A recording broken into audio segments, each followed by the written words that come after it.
Nah, kita semangat dulu ya Bapak Ibu ya untuk ini materinya materi terakhir untuk pembelajaran hari ini. Jadi sambil ngopi boleh, sambil nyemil juga boleh. Biar melek terus ya Bapak Ibu ya.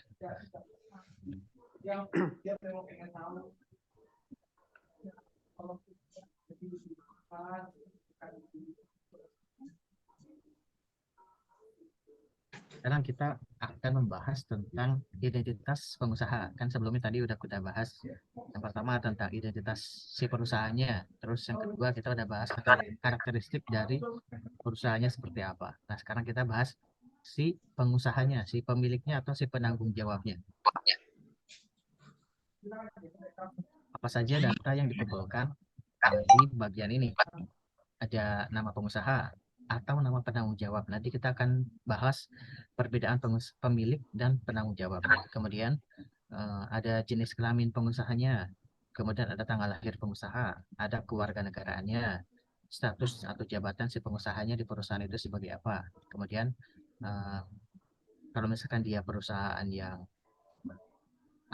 join modal, siapakah pemegang saham utamanya dari si perusahaan tadi. Kemudian ditanyakan juga kepemilikan NPWP, terus ditanyakan juga NIK, serta status penanaman modal. Kita akan bahas satu-satu ya. Yang pertama adalah terkait rincian 301, yaitu nama pemilik atau penanggung jawab. Jadi di sini kalau Bapak Ibu lihat di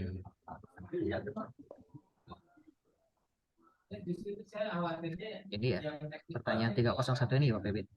Di sini kan dari pertanyaannya sudah cukup jelas ya bahwa yang ditanyakan adalah nama pemilik atau nama penanggung jawab. Jadi di sini kita akan bahas nih apa perbedaan nama pemilik ataupun nama penanggung jawab.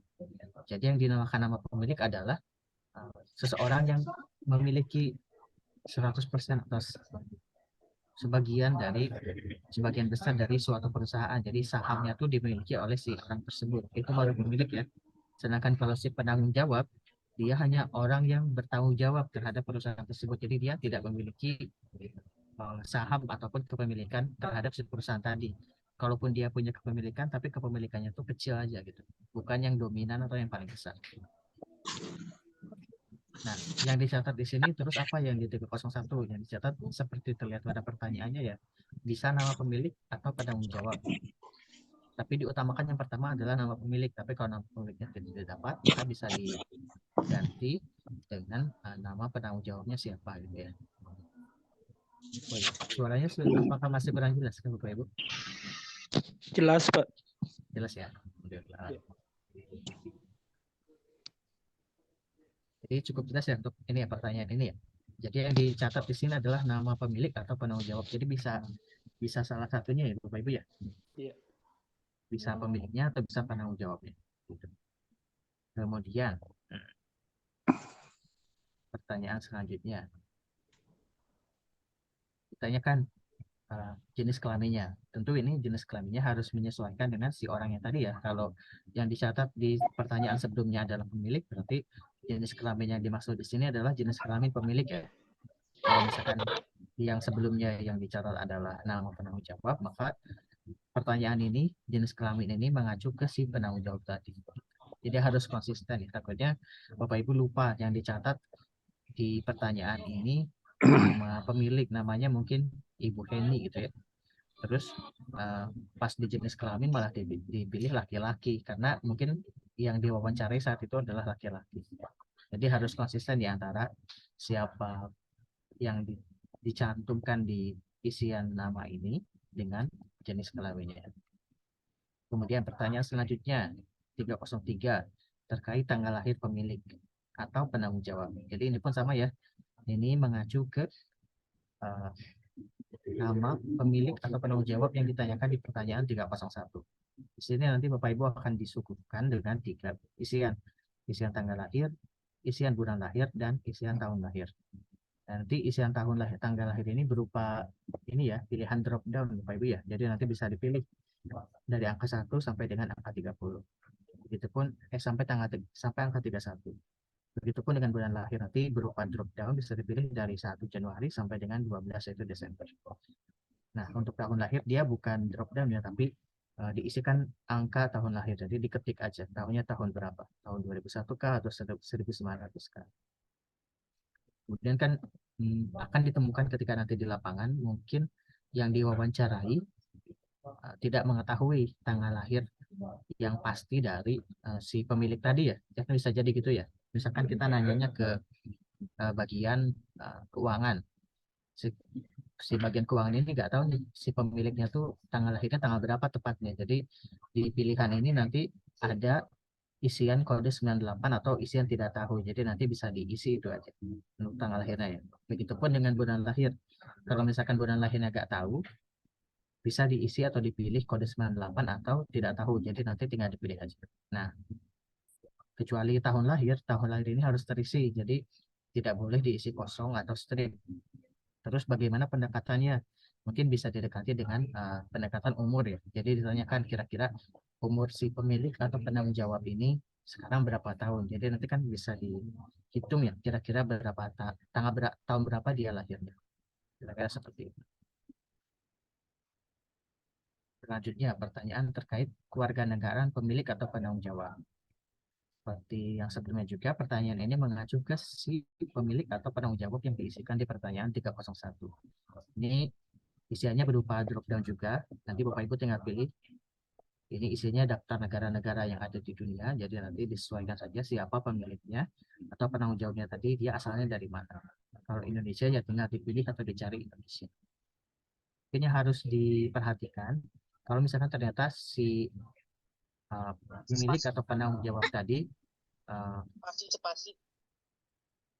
pemilik atau pedagang tadi ternyata seorang seolah-olah seorang WNI, contohnya misalkan Koafuk gitu ya.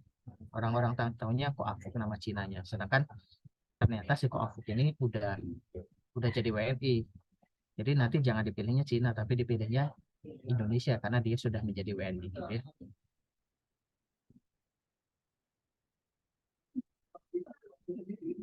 Pertanyaan selanjutnya yaitu terkait status atau jabatan. Nah, ini nanti sesuai dengan siapa yang kita catat di pertanyaan 301. Nanti kita tentukan si orang tadi yang kita tuliskan di 301 ini, dia merupakan pemilik kah, berkode 1 atau berkode 2 kah? Dia seorang pemilik dan seorang penanggung jawab atau dia hanya seorang penanggung jawab saja. Sama seperti yang tadi sudah saya jelaskan, pemilik ini berarti dia intinya memiliki keseluruhan saham, jadi dia yang punya modal 100% ya buat usaha tadi, atau kalau misalkan ternyata dia usahanya joinan, maka si pemilik ini punya sebagian besar kepemilikan terhadap usahanya tadi. Misalkan saya dengan Pak Ade Rukmana gitu ya, punya usaha ternak lele misalkan. Ternyata Pak Ade punya modalnya 100 juta, dari Pak Ade 90 juta, dari saya 10 juta. Artinya kan sebagian besar, lebih besarnya Pak Ade ya punya saham, yang punya apa kepemilikan modalnya. Artinya nanti Pak Ade lah pemiliknya dan saya mungkin sebagai penanggung jawab saja gitu. Kemudian untuk yang berkode 2, pemilik dan penanggung jawab, biasanya ini dijalankan sama usaha-usaha kecil ya. Jadi dia yang punya usaha, dia juga yang ngejalanin usaha gitu ya.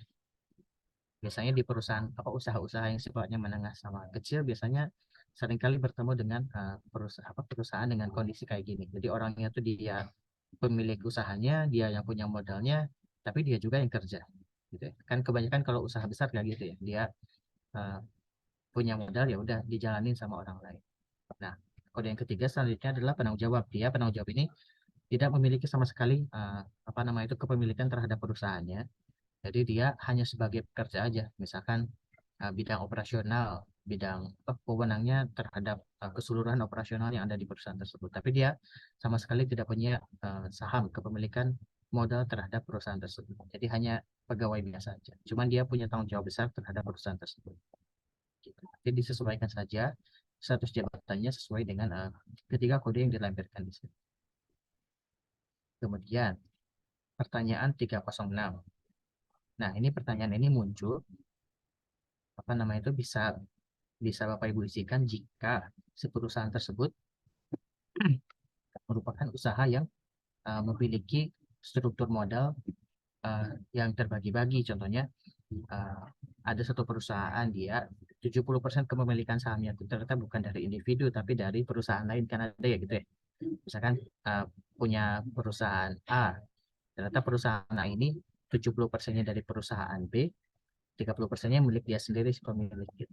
Nah, kalau misalkan ada yang statusnya kayak gitu, ternyata dia adalah kepemilikan sahamnya dimiliki oleh perusahaan lain, tinggal dituliskan di isian 306 ini nama perusahaannya apa. Misalkan Intan Sari, PT gitu. Tapi jika ternyata kepemilikan perusahaan ini dimiliki oleh perseorangan, bukan oleh perusahaan lain, ya tinggal diisi strip saja di isian 301.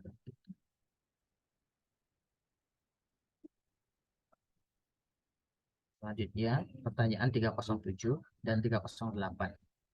Pertanyaan 307 ini menanyakan tentang NPWP. Bapak Ibu pasti sudah familiar ya dengan yang namanya NPWP.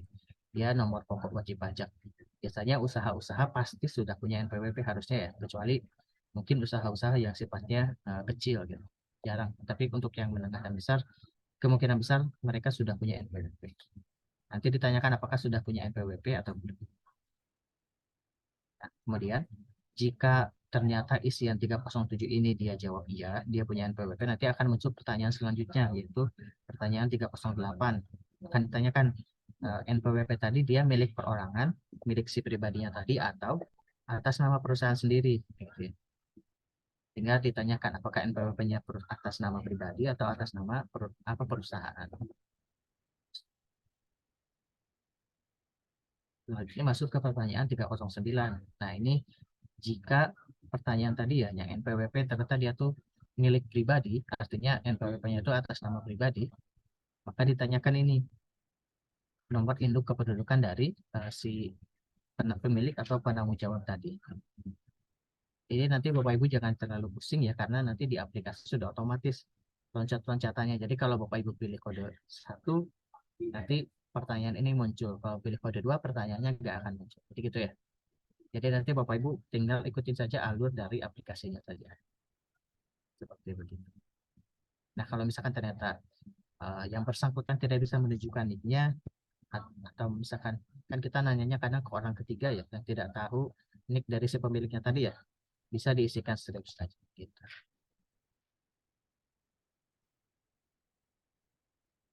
Pertanyaan selanjutnya yaitu terkait status penanaman modal 310. Ini ditanyakan ke perusahaan tersebut. Bagaimana status penanaman modal yang ada di perusahaannya? Yang pertama, apakah dia penanaman modal dalam negeri? Apakah yang kedua, apakah dia penanaman modal luar negeri atau PMA? Penanaman modal asing? Serta yang ketiga adalah penanaman modal lainnya. Jadi dia bukan PMDN, bukan juga PMA. Nah, terus apa itu PMDN gitu ya? PMDN merupakan kegiatan menanam modal untuk melakukan usaha di wilayah negara Republik Indonesia. Yang mana nih yang perlu digarisbawahi yang dilakukan oleh uh, penanam modal yang berasal dari dalam negeri gitu ya. Sedangkan kalau misalkan penanaman modal asing atau PMA, jelas ya dari namanya bahwa dia adalah penanaman modalnya berasal dari modal luar negeri atau modal asing. Sedangkan yang tidak termasuk kriteria kedua tadi masuk ke kode 3. Terus bagaimana cara membedakan kalau misalkan nih saya punya usaha bakso aci, apakah saya kode 3110-nya adalah kode 1 penanaman modal dalam negeri? Bisa dilihat dari keberadaan NIB-nya ya. Kalau misalkan dia punya NIB, maka kemungkinan besar isian 3110 ini berkode 1 atau berkode 2. Tapi kalau misalkan perusahaannya tidak punya NIB, maka sudah pasti isian 3110 ini berkode 3. Artinya penanaman modalnya bukan berkode PMDN ataupun PMA. Itu ya kurang lebih. Jadi uh, yang perlu dipegang adalah NIB-nya. Kan kita tadi sebelumnya udah bertanya NIB ya di pertanyaan sebelumnya.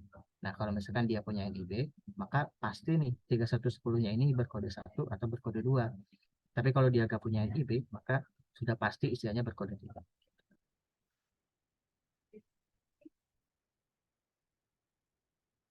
Nah, jika Bapak Ibu ketika di isian 3110 ini mengisi kode PMA atau kode 2 ya ini ya, penanaman modal asing, maka nanti akan muncul pertanyaan baru, yaitu persentase modal dalam negeri dan modal asingnya.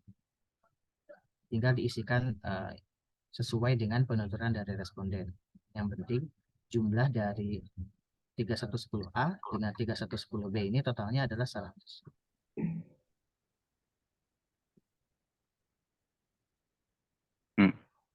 Tommy Sutendi ada yang mau ditanyakan dulu, Pak? Mengerti. Ya.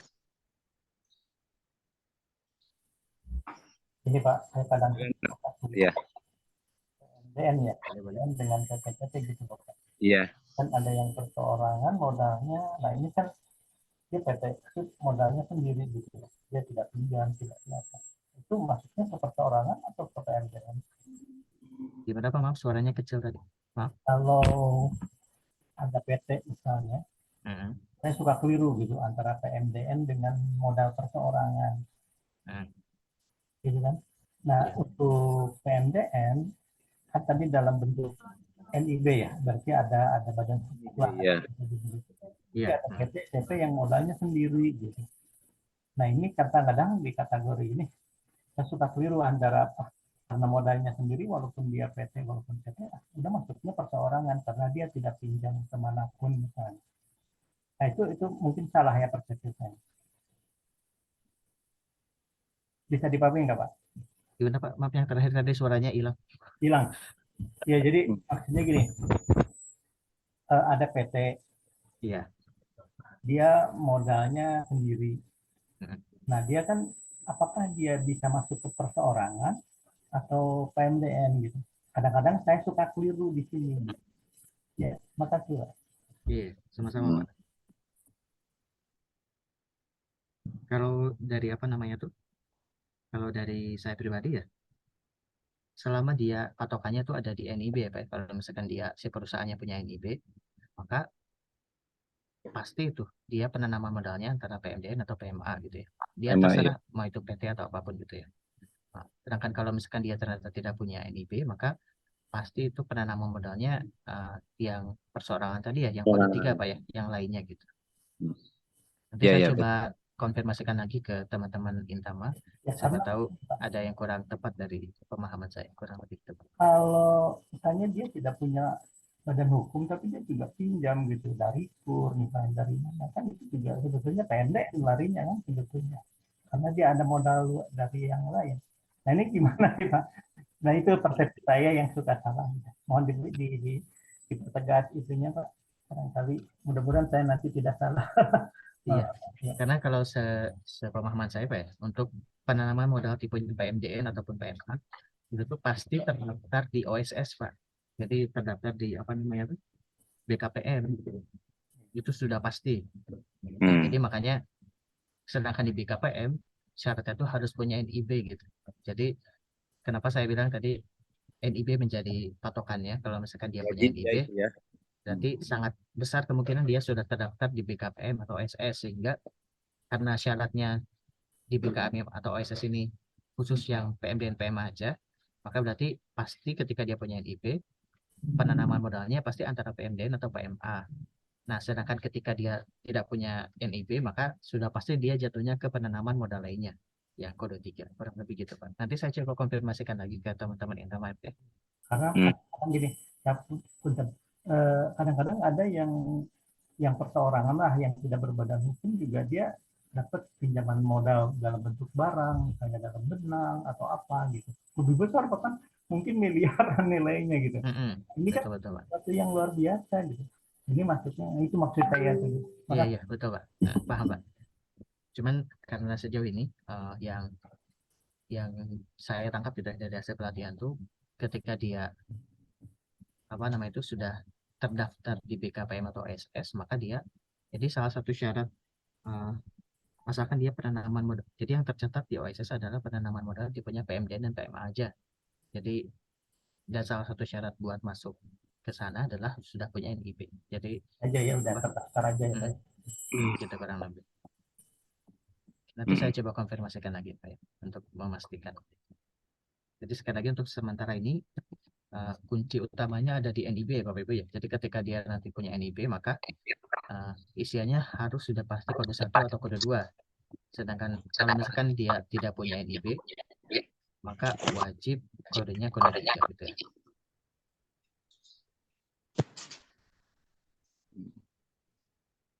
Terima kasih. Gitu kira-kira. Untuk bagian ini kira-kira segitu aja Bapak Ibu. Ada yang ingin ditanyakan dulu? Cukup. Ya, seperti biasa ini kuesioner yang dilakukan. Gimana tuh Pak Sutendi? Ada yang mau ditanyakan, enggak? Hmm.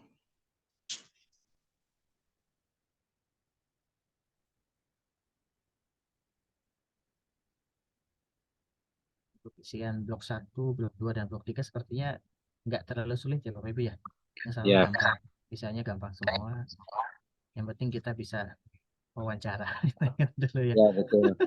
Kalau sudah wawancara sepertinya isian ini tuh blok 1, 2, 3 pasti terisi. Insya Allah. Tidak terbiasa mewawancara di industri IBS. Iya.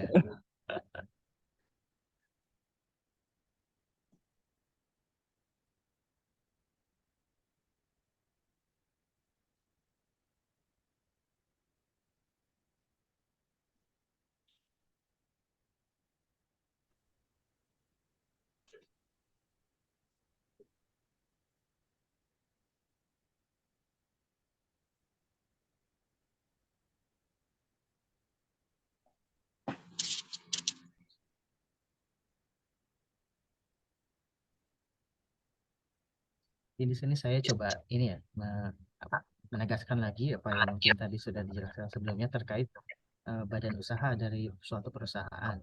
Nah, tadi badan usahanya banyak ya, ada dari kode 1 sampai kode berapa ya? 99 ya. Ya. Mungkin yang kan itu kan tinggal menyesuaikan dengan sebenarnya tinggal menyesuaikan dengan apa badan usaha yang dimiliki perusahaan tadi ya.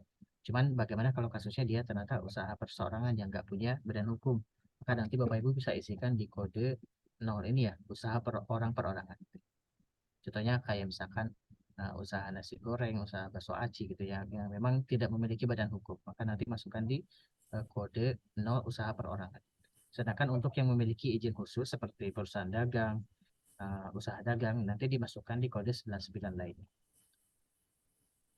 Kalau gitu Pak, seandainya ini Mas, seandainya ya mudah-mudahan bisa ditemukan, dia bentuk CP, tapi NIB-nya nggak punya gitu. Oh iya, nggak apa-apa. Nanti diisi tidak Itu aja. maksudnya itu ke PMDN apa ke perseorangan? Ketika dia tidak ya, pasti dia ini perseorangan tadi ya Pak ya. Apa nama itu? Walaupun Pemodalannya yang non PMD dan non PMA kode 3. ya, Ya. artinya walaupun dia bentuk CV ya badan hukum gitu. Iya betul. Nah, jadi kalau dia walaupun PT, CV mungkin yang apa istilahnya tuh yang daluarsa lah mungkin mereka belum update sih. Maksudnya jadi langsung ke itu aja ya, yang Iya betul. aja. Oke. Betul betul.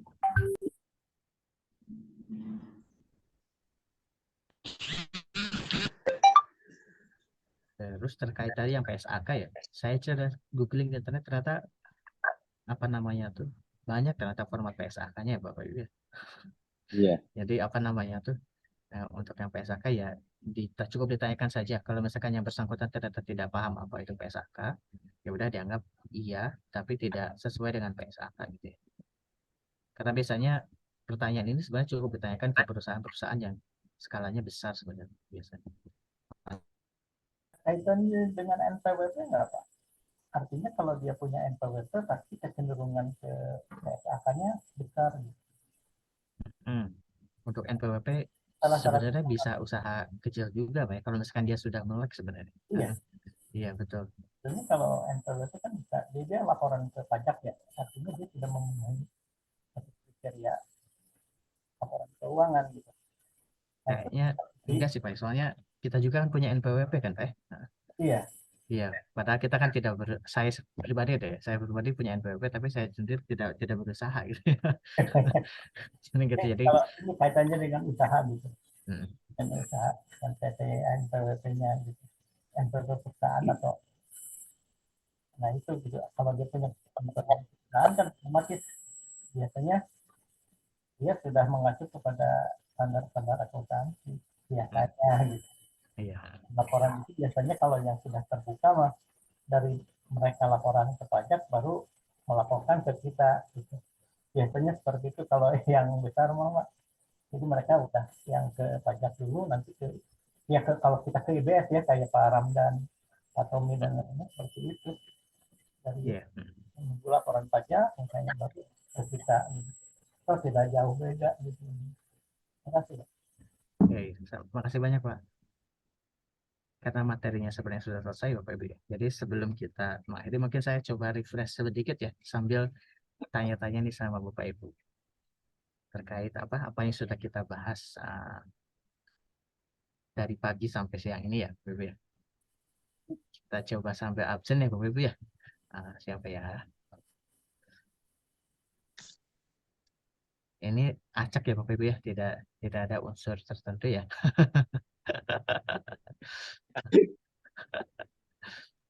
Biar nggak ngantuk, Pak.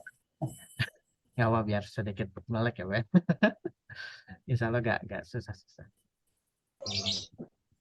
Untuk Bapak Ade Rukmana, Bapak Ade Rukmana hadir kah?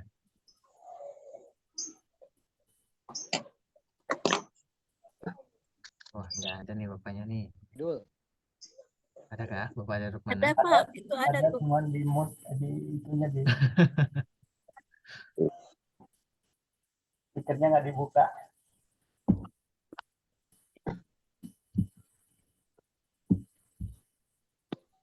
Dulu berarti. Ini ya Bapak Ade. Udah. Iya, Halo, siap. Bapak Ade. Adek Pak. Nah, Iya, ya. siap, Pak. Dannya nih Pak, Iya, terkait penamaan perusahaan nih Pak. iya. Kalau misalkan ada nama perusahaan nih, Iya. PT Makmur Sejati. Nah, itu nulisnya harusnya gimana tuh? Yang benar. Makmur Sejati PT ya. Jadi Makmur PT, Sejati ya. dulu. Makmur Sejati dulu baru PT. Ya, betul ya Pak ya. Jadi nanti Makmur Iya. Sejati, PT-nya itu ya. PT ya. Terus Pak, masih terkait penamaan Pak. Iya, Kalau Pak. misalkan saya punya usaha jualan bakso aci nih Pak. Iya. Nah, kira-kira penamaan usahanya seperti apa Pak? Bakso terus nama Bapak. Nah, betul ya. Bakso Jadi Aci. Iya. bakso aci nanti tanda kurung Kurung. nama saya Nama pemiliknya ya. nama Bapak iya, nama pemilik. Yofi Iya. gitu ya. Iya. Dan Pak, Iya. kalau misalkan ada perubahan nama perusahaan Pak, jadi ketika didatangi, misalkan awalnya Iya. perusahaan ABC, terus Iya. ternyata ketika didatangi perusahaannya masih sama, cuman dia ada ganti nama jadi perusahaan ABC Maju. Nanti penulisannya Iya. gimana Pak? Perusahaannya tetap itu, cuman diganti sama yang baru. Nah, penulisannya Dalam seperti apa Pak? sepertinya misalkan ABC, ya ABC, terus nama PT atau pemiliknya. Agak kurang tepat ya Bapak ya. Jadi nanti ketika ada perubahan nama yang dituliskan, pertama adalah nama lamanya, jadi ABC, PT. Kemudian Iya untuk nama barunya, pertama nama yang lama, nama yang lama, koma atau dalam kurung gitu kan, nama perusahaan yang baru, oh iya, iya, terus nama pemilik atau nama PT-nya gitu. 90% Koreksi kalau Pak. salah. 90% Pak. Jadi nanti yang dipakai pemisahnya atau ya Pak. Jadi nama Iya. lama atau nama baru gitu. Oh iya, siap. Iya betul. Siap Pak. Iya. Mantap, mantap. Terima kasih Pak Ade. Iya, sama-sama Pak.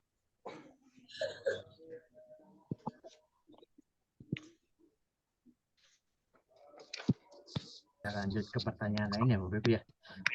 Jadi kalau untuk penamaan kayaknya udah oke ya. Udah siap semua ya. Kita lanjut ke siapa lagi nih? Ibu Syifa Fauzia ada Syifa Fauzia. Ya, hadir Pak.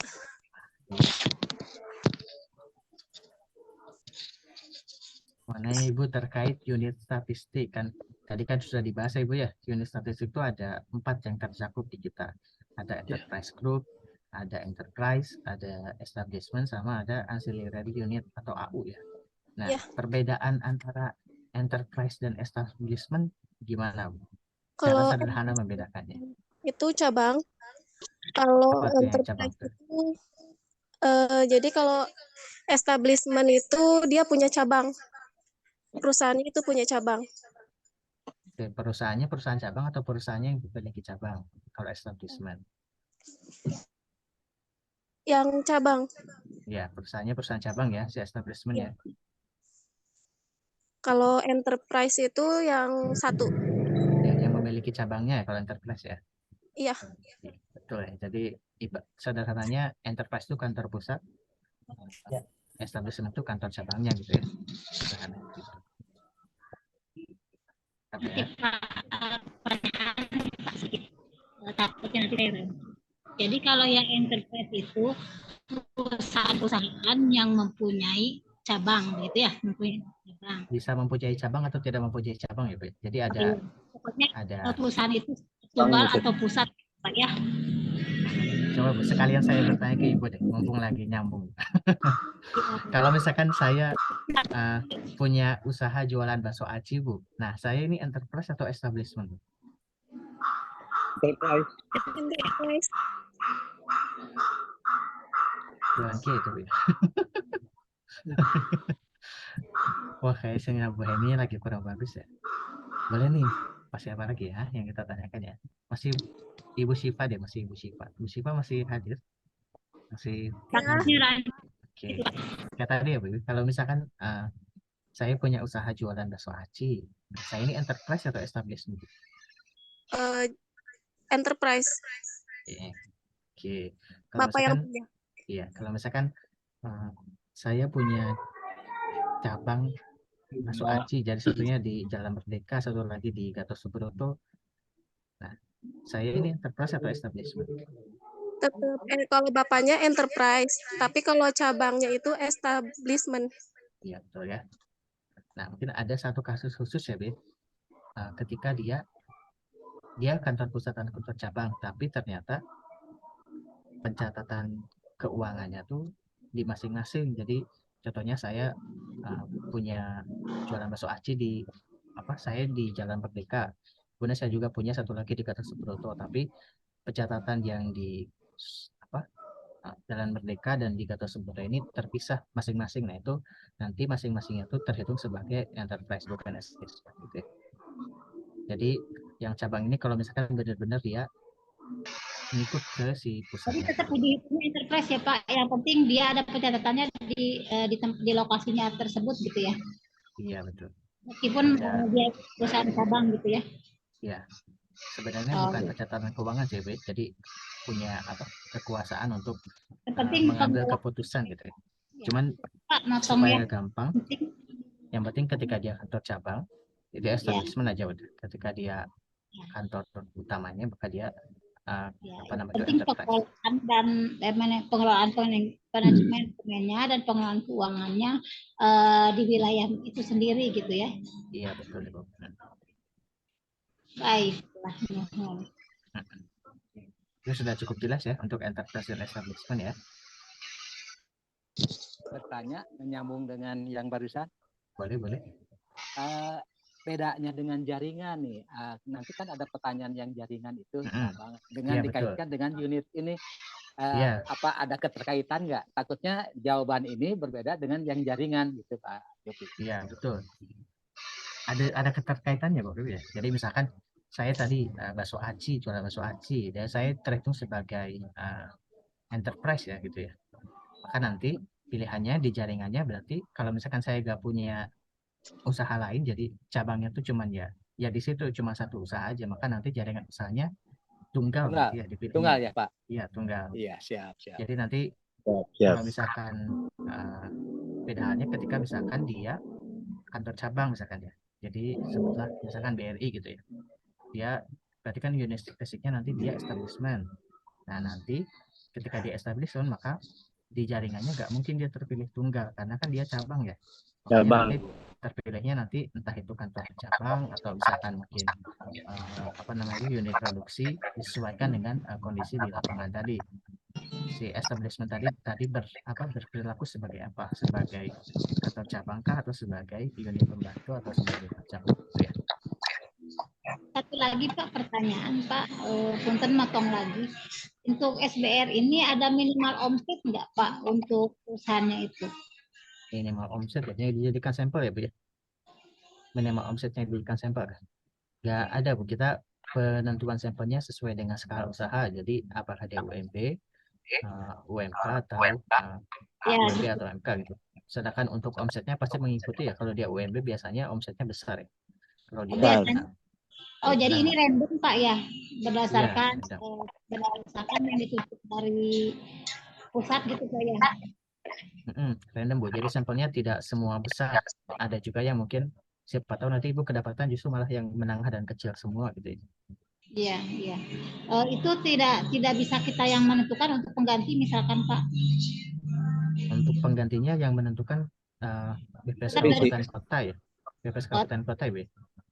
tetap dari dinas gitu ya, tidak dari pusat gitu ya.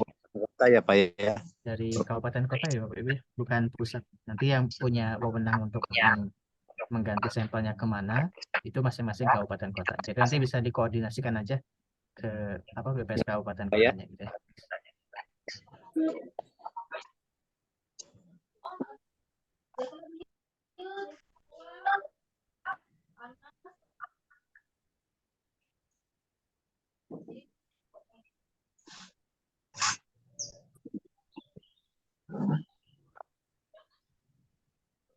Izin Rip sebentar Pak. Izin Rip dulu. Iya, iya, sebentar ya. Izin Rip sebentar Pak. Boleh dulu. Pak Tommy. Ya, hatur nuhun Pak. Iya, sama-sama Pak. Kita lanjut tanya-tanya lagi ya Bapak ya. Bapak Ibu ya. Siapa lagi ya?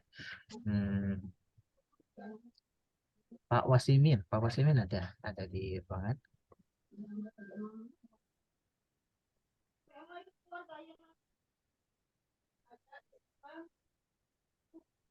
Gak respon nih Bapaknya nih. Kemana nih? Kalau kita ganti ke Ibu Lilis. Ibu Lilis gimana Ibu Lilis? Dirga? Iya Pak.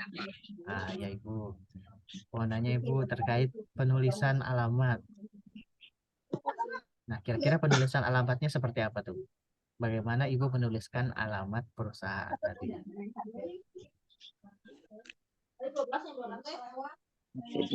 Maksudnya gimana? Penulisan alamat sesuai dengan yang kita datangin. Ya, betul ya. Kalau misalkan perusahaannya ada di dalam gedung, gimana Bu nulisnya? Misalkan ada di dalam mall gitu ya. Ada lantainya Pak. Kan di situ AB apa lantainya 3A atau 3B atau apa, kita lihat di situ di tempat tersebut itu apa lantainya gitu. Yang ditulis pertama gedungnya atau jalannya dulu Bu?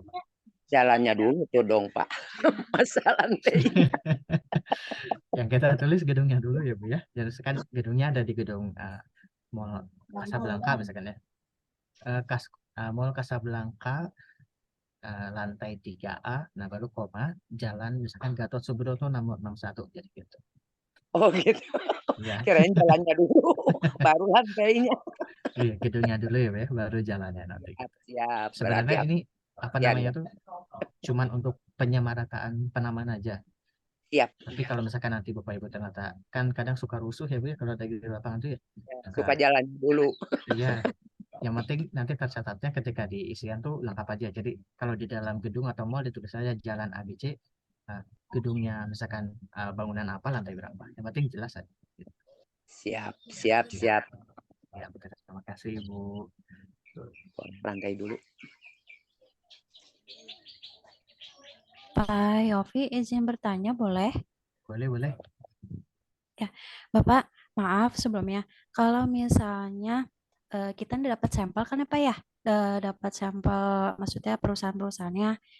Nah, misalnya pas kita datengin dari daftar sampel itu memang aktif Pak. Kemudian pas kita datang ke sana ternyata sudah pindah tapi lain alamat itu tetap kita caca ataukah gimana Pak? Makasih Pak Yofi. Ya, sama-sama. Hatur nuhun Ibu Sona. Terkait pertanyaan tadi, ketika kita datang ternyata perusahaannya pindah. Nah, tergantung nih, dicek dulu pindahnya ke mana. Kalau misalkan pindahnya keluar kabupaten, kita langsung minta ganti sampel aja. Jadi batasannya di dalam kabupaten ya. Tapi ketika pindahnya masih di dalam kabupaten yang sama, dan kita tahu pindahnya kemana, misalkan kita nanya ke tetangganya gitu ya. Oh ini mah pindah ke kecamatan sebelah. Kalau misalkan ternyata masih bisa didatangi dan masih ketemu ya kita datangi. Tapi kalau misalkan ternyata dari informasi yang kita dapatkan, oh pindah ini mah udah gak di sini lagi, cuman nggak tahu pindahnya kemana. Ya udah aja berarti nanti kodenya jadi dikasih aktif tapi tidak ditemukan gitu. Ya, baik Pak, terima kasih. Ya, sama-sama Ibu. Jadi seperti tadi ya, yang penting cakupannya adalah di pindahnya tuh apakah di dalam kabupaten yang sama atau pindah di luar kabupaten. Selama di dalam kabupaten diupayakan dulu dicari. Kalau ketemu dicacah, kalau nggak ketemu ya dicari sampel penggantinya.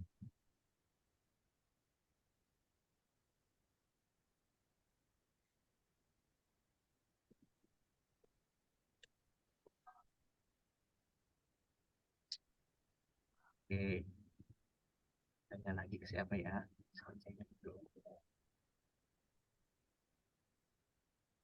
Ibu Erlian Susi Widianti.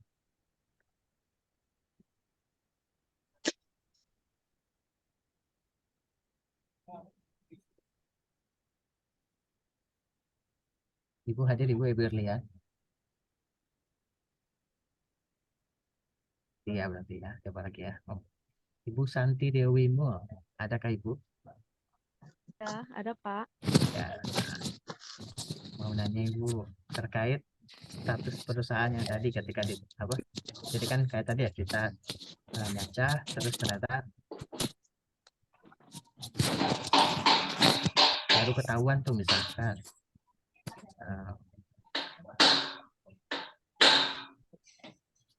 ketika datang ternyata dia pindah. Nah, tadi kan sudah jelas ya kalau pindah tadi selama dia masih dalam satu kabupaten, maka kita harus cari kemana. Tapi kalau misalkan ternyata nggak tahu kemana, kita apa namanya tuh ganti sampelnya gitu. Ya. Nah, cuman sekarang pertanyaannya ketika Ibu datangi, ternyata dia beralih usaha ke kategori A, O, atau T. Kira-kira dilanjut atau berhenti cari sampel baru Ibu? Enggak, lanjut aja Pak. Kalau misalkan kena apa ya? Simpel. Ternyata berubahnya ke OT, jangan dilanjut ya. Iya. Jadi nanti minta kalau sampel ke kabupaten kota. Misalnya gini Pak, kalau misalkan si perusahaan itu asalnya itu pabrik tenun gitu ya, usahanya itu tenun. Nah, terus sekarang itu udah ganti usahanya jadi bukan sama si pabrik tenun gitu, karena waktu itu pabrik tenunnya itu ngontrak misalkan. Nah, sekarang jadi gudang elektronik gitu Pak. Jadi gimana Pak? Nggak usah di ini.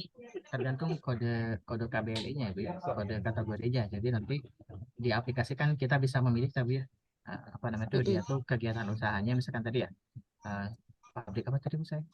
Tenun. Pabrik tenun misalkan ya. Nah, terus karena ngontrak, terus perusahaan itu jadi alih usaha jadi gudang elektronik misalkan gitu. Nanti tinggal dicari aja di aplikasinya dia elektronik dia termasuk ke dalam kategori apa. Kalau misalkan nanti masuknya ke kategori A, O, atau T, maka langsung berhenti aja. Tapi kalau misalkan masih di luar kode kategori tadi, lanjut terus berarti. Walaupun misalkan nanti kegiatannya berubah gitu, sesuai dengan apa yang. Oh iya. Gitu. Terima kasih Pak. Siap, sama-sama. Makasih. Pak, izin bertanya Pak. Boleh. Tapi mungkin di luar dari pembahasan yang sudah Bapak sampaikan, kan ini sifatnya nasional ya Pak ya, program SBR ini. Iya. Untuk perusahaan-perusahaan kan mungkin tiap petugas nanti dapat sekian perusahaan ya Pak untuk kita cek keberadaannya.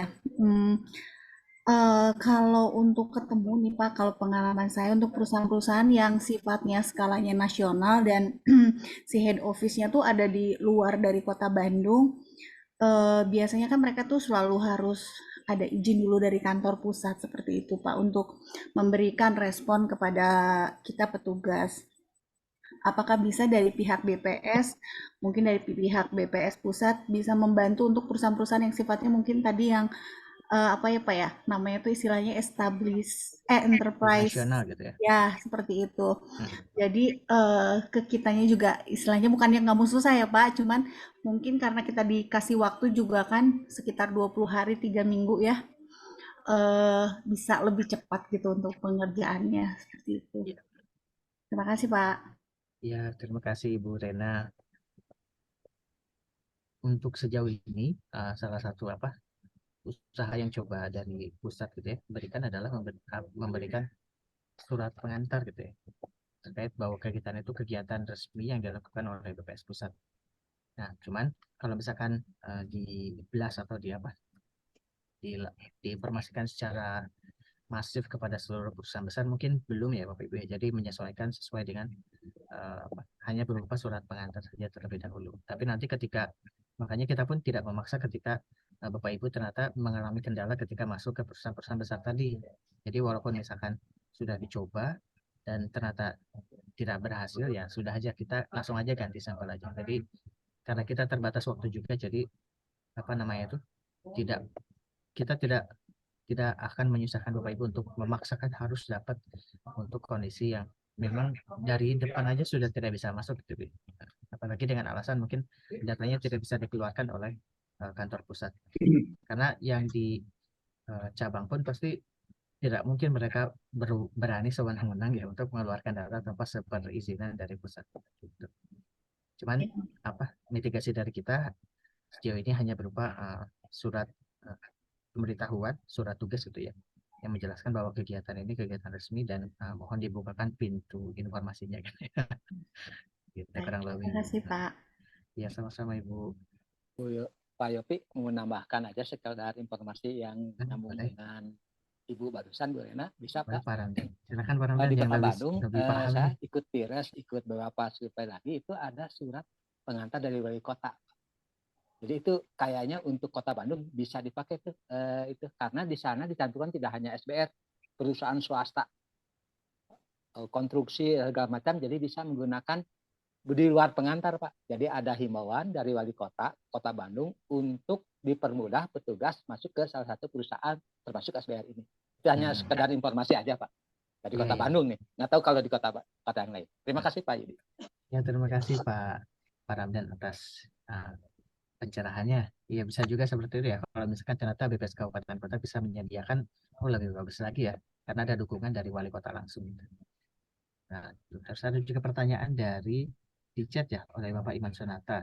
Target per petugas berapa sampel? Nah, kalau ini mungkin bisa ditanyakan ke kabupaten kota ya Bapak Ibu ya, karena Bapak kabupaten kota lah yang punya wewenang untuk menentukan target sampel per masing-masing petugas kurang lebih.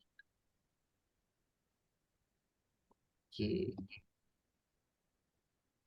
Kira-kira ada yang ingin ditanyakan lagi Bapak Ibu? Kalau misalkan tidak ada, saya kembalikan ke Ibu Rizka selaku administrator kegiatan pelatihan hari ini. Ya, makasih Mas Yopi. Saya menginfokan ya Bapak Ibu, masih ada yang belum untuk presentasi pagi. Sebelum semuanya presentasi pagi harusnya kan paling lambat itu jam 11 siang ya. Yang saya lihat dari presentasi pagi itu ada R. Indrato, Tommy Sutendi, Dinan Alifah, sama Wasimin. 4 orang yang belum ada presensi pagi. Kemudian yang belum PTS itu Pak R. Indrato, Pak Tommy Sutendi, Dinan Alifah, Heki Agus, Wawan Hermawan, Indah Komalasari, sama Wasimin DK. Dia belum PTS. Nanti yang siang belum saya rekap lagi ya. Itu kendalanya kenapa ya? Kenapa belum PTS dan kenapa belum presensi pagi?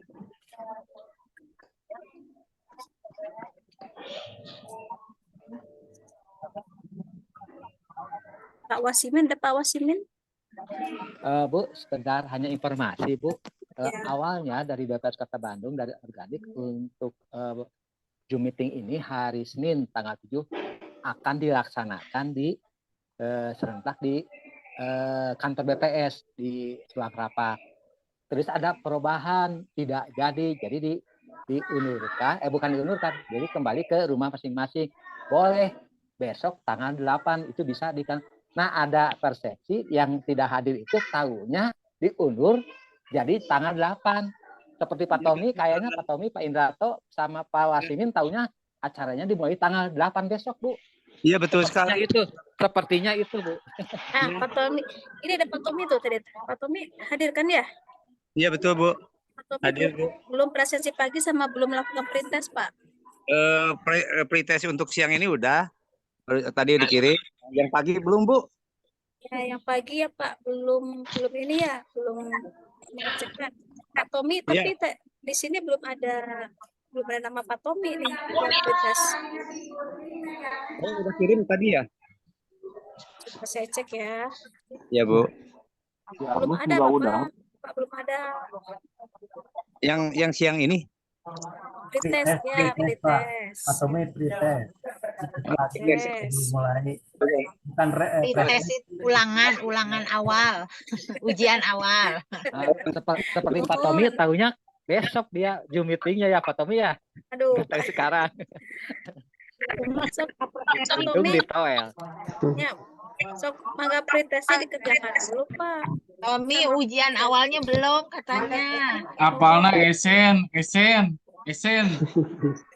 Siap. Kan mancing wae jalan esen aja. Pak Ade siap, Pak John siap. Udah lulus dari pencacar Siap. Ini saya kopikan lagi nih Pak.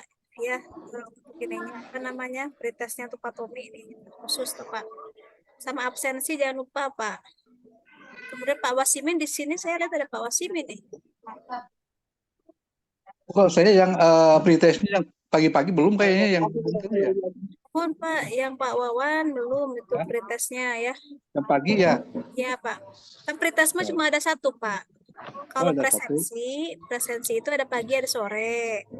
Kalau pretest itu cuma sekali. Oh udah, berarti udah sih pretestnya udah tadi. Nggak acan, Bapak nggak acan nih pretestnya. Namanya Bapak nggak ada di sini. Saya udah tadi Bu, udah ngisi, udah saya kirim Bu. Yang saya juga udah. Lalu rekamannya tadi cuma nggak ini saya teh. Padahal saya teh udah sebentar lagi Bu. Diulang Pak biar nilainya 100 kan. Ya udah ngisi. Betul, Ferin bisa 100 lah diulang. Ilmunya sudah dapat dari Pak Yopi, jadi 100. Diulang lagi. Ya, ini saya mau nyari yang punya Pak Tommy sob. Coba Bu. Ya Pak. Searching Pak Tommy tidak ada di sini teh. Punya saya nggak ada Bu. Punya Pak Wawan. Wawan Hermawan. Nggak ada Pak. Nggak ada. Nggak ada soknya. Kenapa ya? Kamari ya sama Om, kamari. Tadi ya kan. Mungkin Bapak lupa di submit mungkin Pak. Jangan lupa di submit ya Pak. Ya, siap. Oh, Pawan dikirim ke mana Pak Wawan? Alah, dikirimnya ke PPS langsung. Nggak tahu si Broto. Oke, doa pencet deh ya Pak. Jadi saya ingatkan lagi yang untuk rekap siang ya Pak ya di WA grup aja ya. Udah itu aja sih Mas Yofi. Mau ditutup ya Pak ya? Mas Yofi mau ditutup ya? Iya boleh mungkin Bu, karena kalau secara jadwal mungkin sudah selesai Bu ya untuk hari ini. Oke Bapak Ibu untuk hari ini terima kasih atas perhatiannya. Kita join besok ya. Besok itu jam berapa Bu? Jam 8 pagi join ke link Zoom yang sama ya. Jangan terlambat ya. Baik Bu. Ya, terima kasih ya Bapak Ibu ya. Ya, sama-sama Bu. Pak Yofi terima kasih. Yofi terima kasih. Terima kasih Bu. Pak Yofi hatur nuhun. Assalamualaikum semuanya. Waalaikumsalam. Ajon, Ajon sama Pak Ade jangan dulu. Siap. Siap.